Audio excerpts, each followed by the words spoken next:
baki yaɗa nan da ke yi ba.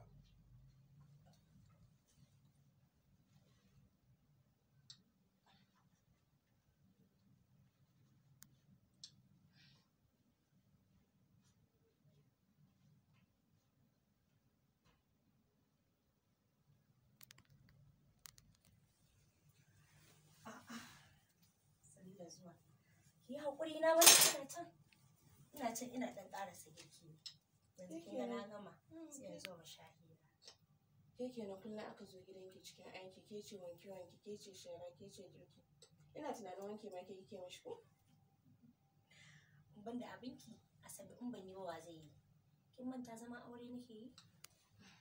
Ko shi yanzu Alhaji Auwalu saboda Allah ko irin mai aikin nan da za ki ganta a gida na zamani ba zai iya ɗauko miki ba?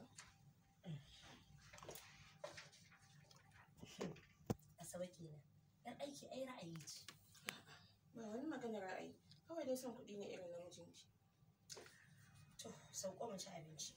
Wai mai kika dafa? Shinkafa da wake dai abin marmari. Shinkafa da waken ci abin marmari? Lalle. Ni ba na ma iya cin abinci in babu nama. Kwantar da hankalinki ina da nama a kicin barin ɗauko miki. Ya fi miki.